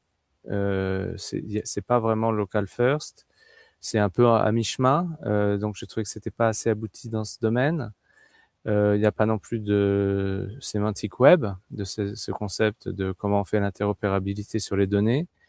Mais c'est vrai que il y a un peu ça se chevauche un peu et bon, c'est triste hein, qu'on n'arrive pas à se mettre tous d'accord sur une technologie. Il n'y a pas qu'HoloChain, il y en a une dizaine, une quinzaine d'autres solutions similaires, plus ou moins avancées. Mais voilà, quand les gens ont commencé quelque chose, qu'ils ont déjà investi beaucoup d'argent et de temps et qu'il y a une communauté qui les soutient, c'est très très dur d'aller leur dire bon maintenant vous arrêtez tout et puis vous passez à mon truc par exemple. Et pour moi c'est dur aussi d'aller les voir et leur dire bon là et là et là il y a des gros problèmes.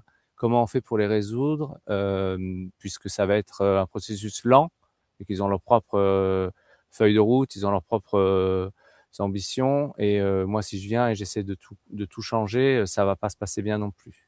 Donc c'est pour ça que j'ai fait ma route tout seul, sans les consulter. Mais depuis que j'existe, on se parle. Est-ce que leurs applications vont être compatibles avec Nextgraph? On verra. Pas naturellement, malheureusement, pas comme tu le suggérais. Est-ce que ça va bien se passer? Pas comme ça, pas de façon magique. Mais si c'est des belles applications, comme tu dis, qui sont très ergonomiques et qui plaisent aux utilisateurs, on peut, je pense, à moindre effort, les porter sur Nextgraph. Voilà. Bon, ça reste des choses ouvertes à explorer. Je pense qu'ils pourraient être intéressés par ce que je fais aussi au niveau des applications. La suite bureautique, par exemple, Elfa. Est-ce qu'ils veulent porter ça dans HoloChain? Est-ce que ça marcherait sur HoloChain? C'est des questions ouvertes. Euh, bon, est-ce qu'ils ont un réseau social? Est-ce que c'est un réseau social universel, comme l'a pensé Sébastien, ou pas? Nous, on utilise les URL, les liens DID, DID, qui sont les Decentralized IDs, qui permettent la portabilité universelle. Ça, est-ce qu'ils l'utilisent ou pas? Ça, c'est des questions. Il y a plein de questions comme ça. Donc, Je peux dire un mot peut-être sur ça ouais. parce que hier, il se trouve que hier, j'ai rencontré trois personnes proches de l'Holochain qui vont faire une sorte de média, enfin un think tank autour plutôt de l'Holo Sapiens. C'est pas que l'Holochain. D'ailleurs, pour eux, NextGraph, ça pouvait très bien s'inclure là-dedans parce que c'est aussi.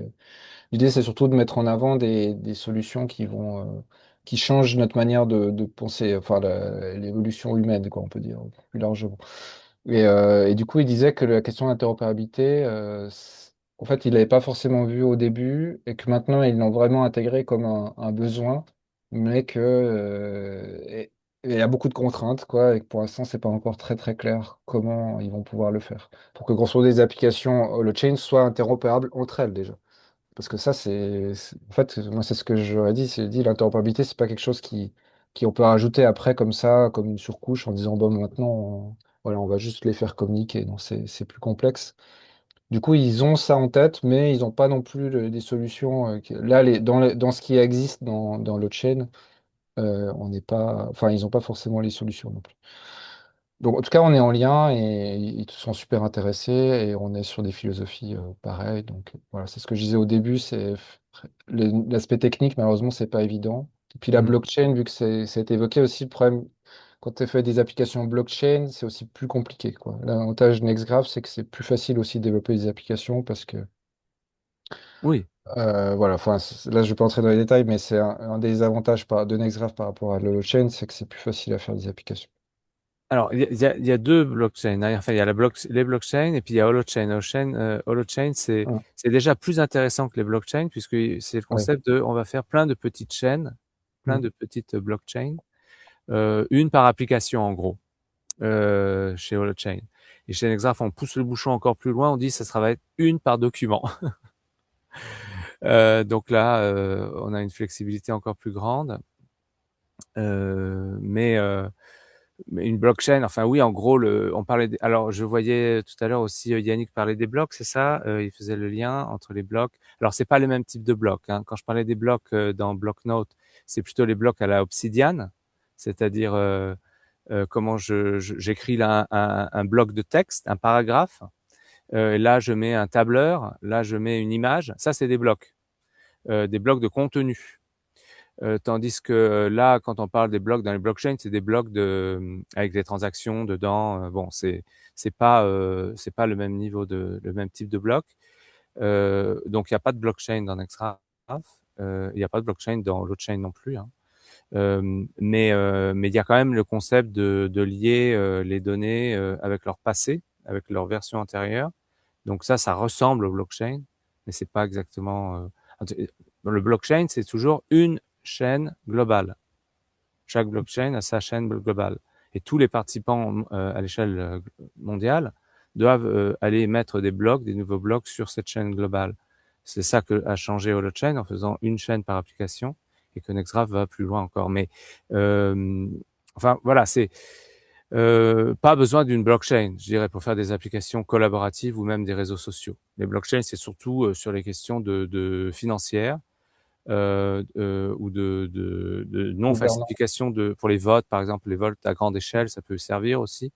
Mais à- en sortant de ça, il n'y a plus vraiment besoin de blockchain, quoi. C'est pas une solution miracle à tout, les blockchains, surtout pas. Il y a eu un grand engouement là-dessus, mais je vois pas trop, pour gérer des données financières, oui, des transactions peut-être, mais Après, on peut quand même imaginer des passerelles parce qu'on avait, par exemple, pour la monnaie libre, là, et du coup, c'est ouais, une qui a été chaîne mentionné aussi. monétaire, quoi, et potentiellement, on a parlé et ce serait possible que du coup, des comptes monnaie libre puissent se connecter être connectés avec des comptes Nextgraph, etc. Donc, il y a des possibilités quand même, mais en fait, il faut aussi voir aussi la maturité et le besoin. Est-ce qu'à un moment, ça peut être pertinent d'essayer de connecter et de faire des passerelles? Je- Bah, on a parlé avec le nom de la June. Ouais. Et ils étaient intéressés, mais pas pour remplacer leur blockchain. En gros, ils ont une Non. blockchain à l'intérieur. Pour pas, c'est pas le but de remplacer par Nextgraph. Ça, ils gardent leur blockchain, tout leur système, ils ont travaillé là-dessus pendant des années, mais ils ont un réseau social en fait, puisque leur réseau de confiance, de vérification des utilisateurs, des comptes, s'apparente à un réseau social décentralisé et basé sur la confiance. Donc ça, ils voulaient s'en servir pour faire un réseau social, pour faire des applications collaboratives et tout. Et c'est là qu'on connecte tout le système Nextgraph à ça, hein, mais pas pour la partie financière. Voilà. Donnons la parole à Thierry. Mm. Oui, bonsoir. Merci. Merci Sébastien pour la présentation. J'aurais pu baisser la main parce que Nico a en partie répondu à ma question. Donc je ne suis pas trop technique, je vais monter d'un cran, je vais essayer de me mettre en position méta et je vais prendre le social du réseau social. Au niveau de la sobriété, hein, c'est moi qui avais posé la question sur la sobriété. Bon, moi je vois tout le potentiel et toute la richesse et on va continuer à se voir prochainement peut-être à la résidence avec le mouvement éco. Mais c'est pour ça que ce qui m'a rassuré dans ce que tu as dit, Nico, c'est que par rapport à l'accès à- au service et à toute le RSU, ben, ne pas avoir à changer sa config pour des gens pour démocratiser le truc, si tu veux, ne pas être obligé de changer sa config ou de renforcer ou d'avoir plus de RAM, etc. Mais je pense que tu l'as un peu confirmé. C'est extrêmement important pour avoir une grosse adhésion populaire, entre guillemets, au principe. D'accord? Et c'est ça que je voulais te rassurer, c'est pour ça que j'ai posé la question. Est-ce qu'il faut augmenter la RAM, changer d'ordi, etc., etc. Si c'est pas le cas, c'est super, parce que ça veut dire que tout un chacun, avec ses configs actuels, qui sont souvent économiquement pas faciles à acquérir, puisse quand même accéder à la solution. Donc voilà, c'était pour un peu pour boucler la boucle, quoi. D'accord. Merci. Merci Thierry. Est-ce qu'on s'est déjà rencontrés à Paris Oui, on s'est peut-être? rencontrés Oui. Oui, au oui, oui, je me 47, souviens très bien. voilà. Ah, content de te revoir. Et on vous Euh, suit, on suit aux connexions, et puis nous, on a avancé côté mouvement éco, pas hein, mal, et puis c'est pour ça que maintenant, on sera peut-être prêt à aller à la résidence pour vous présenter aussi où nous, on en est. super. Voilà. OK. Il y a Bon, Lorenzo, il y a Ouais, Lorenzo qui avait levé la main. ouais. Vas-y, Lorenzo. et il y a aussi Manu Topic, une question dans le chat. Ah, Ouais, salut tout le monde. Vous m'entendez? Oui. ouais. D'accord. Je sais pas si, bon, je me suis absenté un petit peu si la question était abordée. Je voulais parler du plan B. À savoir, qu'est-ce qui se passe s'il n'y a plus d'électricité? Voilà, pour dire les choses tout simplement. Est-ce qu'il y a quelque chose qui était envisagé afin qu'on continue, là je parle du réseau social, du coup, universel, qui puisse fonctionner et de quelle façon on pourrait envisager justement ce plan B? Voilà. C'est une bonne Bah, question. déjà s'il y a plus d'électricité, de toute façon, il n'y a plus vraiment d'ordinateur. Enfin, les ordinateurs, leur batterie va quand même vite passer, vite finir, quoi. Donc de toute façon, je pense qu'il faut juste sortir et aller parler à tes voisins. Et voilà, je pense que ça va être plutôt ça. Après, il peut y avoir des questions plus de. Il y a peut-être encore de l'électricité, mais peut-être qu'il y a des problèmes avec la connectivité mondiale, avec tous ces câbles qui passent dans l'Atlantique, etc. Et là, potentiellement, NextGraph peut quand même être une solution, vu on a une recentralisation. Et après, on a aussi évoqué ça avec Nico l'autre jour, c'est le côté d'avoir des serveurs un peu de remplacement qui soient plus proches de chez nous. Donc du coup, si on imagine que euh, voilà, je sais pas, on est en Bretagne et on a un serveur en Bretagne, mais tout le reste est tombé, bah, c'est pas grave parce qu'on a notre serveur qui était à Paris, il a quand même un relais en Bretagne et du coup, on peut continuer à collaborer avec les gens qui sont connectés sur ce serveur, quoi. Voilà, je sais pas si tu veux un peu, peut-être tu pourras le dire de manière plus claire, Nico, mais je pense que vu qu'il y a un aspect plus local et du coup il y a aussi tout ce truc de réconciliation qui est possible même dans le temps, en fait ça donne des possibilités si on est dans une situation où il y a un réseau Internet qui est beaucoup plus moins stable et fixe qu'il peut l'être actuellement. Hmm. Tu- On va travailler aussi, on a demandé une subvention pour travailler sur les réseaux en mesh, basés sur Nextgraph. Donc Nextgraph, c'est la partie data, c'est la partie sur les données et sur les applis. On souhaiterait aussi commercialiser un petit appareil, comme avait fait Holochain d'ailleurs. Ça s'appelait, je sais plus comment, Holoport ou un truc comme ça. C'est un petit appareil qu'on vend, qui est plug and play, qu'on achète, on le branche et ça marche. Et puis on le branche chez soi, donc derrière la connexion Internet. Et déjà ça nous sert toutes nos données. Et dedans, il y a un broker, il y a un serveur, hein, et on a une autonomie, on a donc une résilience. On peut couper Internet et au moins à la maison, on peut continuer à utiliser tous nos fichiers, avoir accès à toutes nos données et même continuer à les modifier. Et quand il y aura Internet à nouveau, on pourra synchroniser. Donc ça, déjà, c'est un des éléments clés à avoir. Si on n'a pas ça, déjà, le reste, bon, il n'y a rien qui marchera de toute façon sans ça. Et puis après, il y a le problème de la connectivité. Alors, de l'électricité en premier, de la connectivité en deuxième. Mais les réseaux en mesh permettent de rétablir la connectivité si il y a des problèmes, en effet, avec les réseaux centralisés de connectivité, les fournisseurs Internet et choses comme ça. comment on fait ça avec le Wi-Fi, avec bon, d'autres technologies. Bon, de toute façon, il faut savoir que moi, je suis off-grid. Je suis pas connecté à l'électricité au réseau, donc je peux quand même continuer à coder si jamais vous avez besoin de moi. Même s'il n'y a pas d'électricité, moi, j'ai des panneaux solaires. Ah, je vous invite à faire de même. Voilà. Il y avait la question Holo Sapiens. Ben, j'ai pas suivi ce qu'il a fait récemment, François Noubel, mais je connais François Holo Noubel. Sapiens, c'est justement le nouveau programme qu'il veut faire. Et du coup, il a toute une équipe là qui vont passer beaucoup de temps à essayer d'expliquer un peu des concepts que lui promeut, quoi. Ben, je l'avais rencontré à Paris à la Peer-to-Peer Peer-to-Peer Festival, c'était Ouais. Mm. à Paris en 2020. Donc quand on s'était rencontré aussi, Seb, Ouais. et il était en effet, mais eux, c'est à cheval entre la technologie et le changement de société, quoi. C'est Oui. alors, je sais pas, Holo Sapiens, ça m'a l'air un peu, vu le nom, ça m'a l'air aussi à cheval entre les deux. Ce qui est bien, il faut Oui. avancer sur tous les fronts.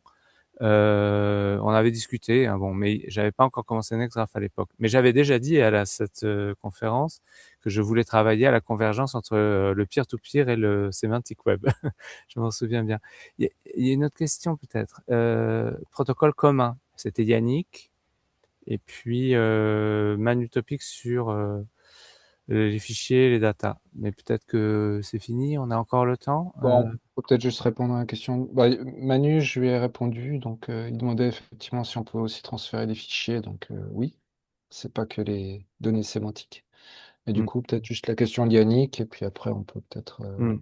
C'est pour Je vois que Yannick a... clarifier, si on Ouais. a besoin d'en parler et d'expliquer autour de nous, est-ce qu'on peut résumer que Nextgraph est un protocole commun? Est-ce que le mot protocole ou est-ce qu'il y a d'autres choses pour le définir par rapport à l'application en tant que telle? Parce que je trouve que ça parle bien aux gens, enfin les gens sont habitués à dire bah c'est ce qui est entre eux, les applications et qui fait que on utilise un protocole, ça peut être un autre, mais si tout le monde utilise ce même protocole, on se comprend. C'est un langage, c'est un. Mm. Ça Ça, serait bien, ouais. Ça serait bien qu'on voit ça comme un protocole commun.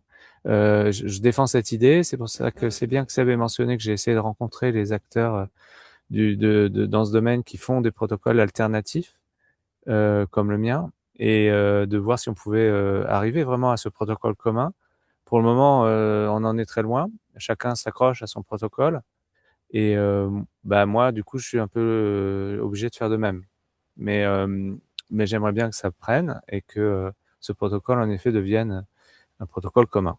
Pour le moment, il n'est pas utilisé par personne, donc on en est très loin. Mais mais il y a des chances que ça marche puisqu'on a quand même essayé de rassembler plein de belles technologies dans ce protocole. Euh, et puis on a ces subventions qui te permettent d'avancer, de proposer des applications qui sont basées sur ce protocole.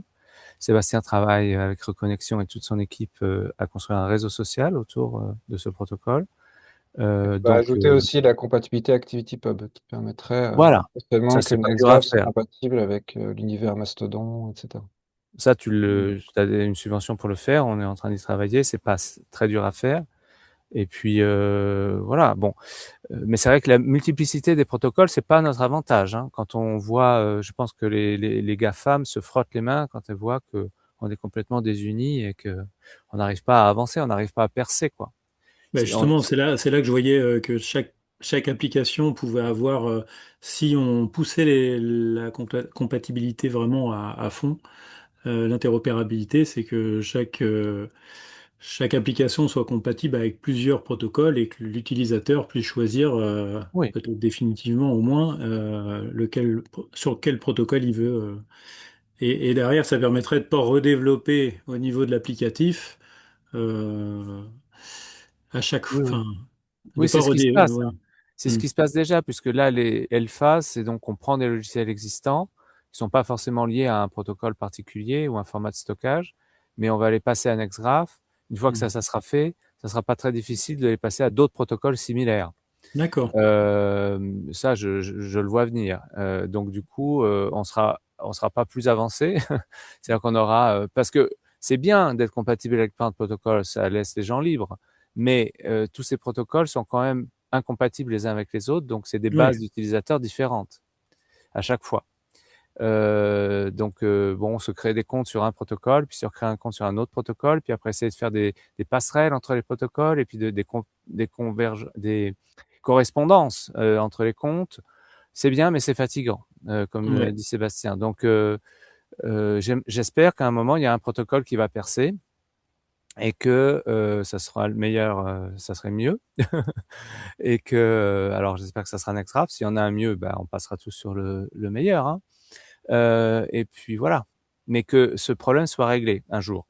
Euh, Puisqu'il n'y a pas de danger à avoir un protocole unique. Du moment qu'il est très bien fait, qu'il est géré par une communauté, que le code est open source et que voilà, on peut le faire évoluer. Le protocole IP hein, de l'Internet, IP, le protocole IP de l'Internet, il n'y en a qu'un. Hein. C'est pas un Mm. danger. Hein. Au contraire, c'est un atout, puisque sinon, il n'y aurait pas d'Internet. Donc voilà, c'est des concepts que j'ai du mal à passer avec les autres projets, mais c'est bien qu'on en parle. Donc Et merci pour d'ailleurs, la question. tu vas bientôt formaliser aussi le protocole NextGraph aussi Ah oui, oui, ça c'est avec important, aussi pour le bien au publier. W3C que à l'IETF. Donc ça, en effet, ça va aussi jouer. Mais surtout d'avoir des applications de qualité, un réseau d'utilisateurs, une base d'utilisateurs, les deux piliers, je dirais, du truc. Et la standardisation aussi, c'est bien. Voilà. Et puis que ça marche, hein, parce que là, c'est encore en alpha, faut qu'on passe en bêta. Voilà, voilà. T'as fait beaucoup de choses à faire encore. Euh, voilà, Ok. t'as mis un lien, Yannick, sur Mesh Static. Ouais, c'est bon, je connais. Hein, il y a ça, il y en a d'autres. Il y a Meshcore. Mais c'est tout basé sur LoRa, ouais. Enfin, il y a des nouveaux réseaux, des nouveaux types de réseaux sans fil qui permettent de faire des choses sympas. Mais enfin, ça reste expérimental. Hein. Pour le moment, on est tous accros et tous dépendants à nos fournisseurs d'accès à Internet. On verra combien de temps ça va durer cette dépendance. Mais moi, je m'occupe surtout des logiciels. Hein. Après, s'il y a des gens qui veulent faire des nouveaux réseaux physiques de connectivité, bah très bien. Ça marchera bien avec Nextgraph. Voilà. Ok. Super. Ouais, c'est vrai, ça Que peut percer avec la June, hein, ils disent sur le chat, la Malvina. peut-être pour clôturer, est-ce que on peut peut-être faire un enfin ceux qui veulent peuvent prendre la parole juste pour un petit mot de clôture avant qu'on se quitte. Comme ça peut te permettre d'entendre. Bah vas-y, on se lance le tour. Et ceux qui veulent Yes, partir plus vite, allez-y, hein, on vous en voudra pas. merci beaucoup déjà. C'était super cool de te rencontrer, Nico. Moi, je suis Ancelin de l'Assemblée virtuelle, actuel coprésident avec Johan Richer et Xavier, qui gèrent eux-mêmes leurs propres projets open source, etc. Tu dois peut-être connaître du coup la coopérative Multi. Mhm. Voilà, moi je disais déjà merci pour l'explication. Ça permet un peu de mieux comprendre le contexte de travail, les objectifs, etc. Et moi, le seul truc que j'avais à partager, c'est dire que l'Assemblée virtuelle, qui avait un peu avant ce rôle à la fois de mise en relation des acteurs et à la fois de réflexion sur des protocoles ouverts, interopérables, etc. L'Assemblée virtuelle aujourd'hui ne fait plus trop son travail parce qu'elle l'a fini. Tous les projets qui en sont issus ont maintenant leur propre structure juridique.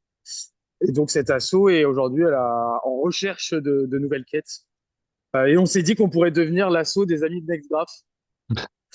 On trouvait que c'était un potentiel bon recyclage. Vu que le projet incarne aujourd'hui justement ce travail un peu de passerelle, de standardisation, voilà, d'interopérabilité au sens le plus large. Voilà, donc je lance complètement la pierre à l'eau, la bouteille à la mer, comme tu veux. Il n'y a pas du tout. C'était tout à fait informel à la dernière réunion qu'on a fait. Et voilà, du coup, nous, on est preneurs de réflexion sur voilà, quelle serait aujourd'hui l'activité à la fois technique et à la fois humaine qu'il faudrait mettre en place pour faciliter la synergie entre les systèmes d'information. Donc, si tu as une idée, on est preneur. Voilà, l'AV est chaude et se tient dispo. Et on se donne un an là, d'ici 2027, en gros, avec notamment Yannick qui anime le truc. Merci encore beaucoup à lui. De refondre l'assaut, parce que voilà, elle a quasiment 15 ans, donc c'est aussi le moment de réimaginer le truc. Voilà, donc n'hésite pas à donner des inputs. On est tout, même si tu as une proposition pure et dure, on sera prêt à l'entendre. On a encore quelques personnes motivées et de la visibilité à mettre à profit. Voilà, et pour info, moi je m'occupe de l'application Noé, qui fait les plannings que Simon a développés, il nous l'a confié. Voilà, donc n'hésite pas si tu as des idées, on est hyper preneurs et on sera tout à fait enclin à suivre, à supporter, voilà, à produire s'il faut, à réfléchir ensemble. Voilà, Ah, n'hésite pas. Merci beaucoup. super, Ancelin. Ouais, ouais, super. Très contente de te revoir. On s'était déjà rencontrés une fois, je pense, à Paris, au Grand Voisin. Ok. C'était donc il y a longtemps. Mais oui, super. Bah, l'Assemblée virtuelle, j'en fais partie, je crois. Et puis, ouais, c'est super d'entendre ça, le soutien que tu m'envoies. Avec Guillaume aussi, tu sais, on en parle souvent. Et puis Simon, et puis ouais, ça va se faire donc en 2027 ou en 2026. Est-ce que dans ce qui reste, quelqu'un a envie de mettre un mot de la fin? Ben, rendez-vous à Vas-y. la résidence à partir du 1er juin au niveau de reconnexion. Voilà. Et ouais. Mm. Pascal, tu voulais dire un mot de la fin? Je me permets, ouais, à ce sujet-là, je me permets effectivement de lancer une info, hein. C'est que si vous voulez qu'il y ait du monde à cette résidence, il y a une page événements sur LinkedIn, mais on peut envisager ça sur les autres réseaux, bien entendu, où vous pouvez inviter vous-même votre réseau. Mm. Ouais, on a besoin là, un petit Pour peu de LinkedIn, boost. c'est jusqu'à 500 personnes. Donc, vous pouvez inviter jusqu'à 100 personnes de façon très ciblée. Profitez-en. Mm. Hmm. Merci. Pascal, tu voulais dire quelque chose? Ton mot de la Oui, fin? c'est au niveau donc au niveau du commun d'accompagnement des transitions, nous, à la Pirogue numérique, on est à l'interface assez dépité entre les besoins du terrain et l'offre des outils et des plateformes. Et avec quelque chose qui s'était dessiné déjà il y a 2 ans à la résidence de l'Assemblée virtuelle, qui est donc de poursuivre et d'amplifier le dialogue entre les porteurs de terrain et ben, par exemple NextGraph et d'autres réflexions qui pourraient exister au niveau de la pépinière d'applications. Voilà. Et donc, si je n'arrive pas à venir à la résidence, on verra encore. Eh ben, ça, c'est une question très importante qui se pose à notre niveau avec tous les contacts qu'on a, soit avec les porteurs de projets de terrain, soit avec tout cet écosystème très foisonnant de gens qui proposent des outils et des plateformes, quoi. Super. Est-ce que dans les gens qui n'ont pas encore parlé, quelqu'un aimerait dire quelque chose, un petit mot de la fin?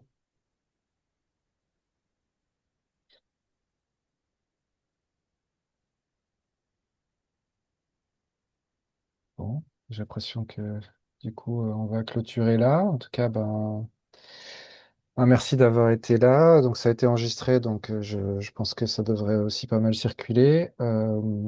Merci à Nico d'avoir été là pour aussi répondre de manière plus précise aux questions. Il y a encore des choses sur Nextgraph qui ne sont pas encore complètement claires, donc c'est toujours l'occasion de clarifier aussi pour moi. Et puis voilà, ben, on reste en lien et voilà, je pense que c'est potentiellement le début d'une aventure avec tout ça. On est content d'être là au début de ça. Donc, merci à tous Merci. À et bonne bientôt. soirée. À À bientôt. bientôt. Salut, merci. Merci, ça fait plaisir.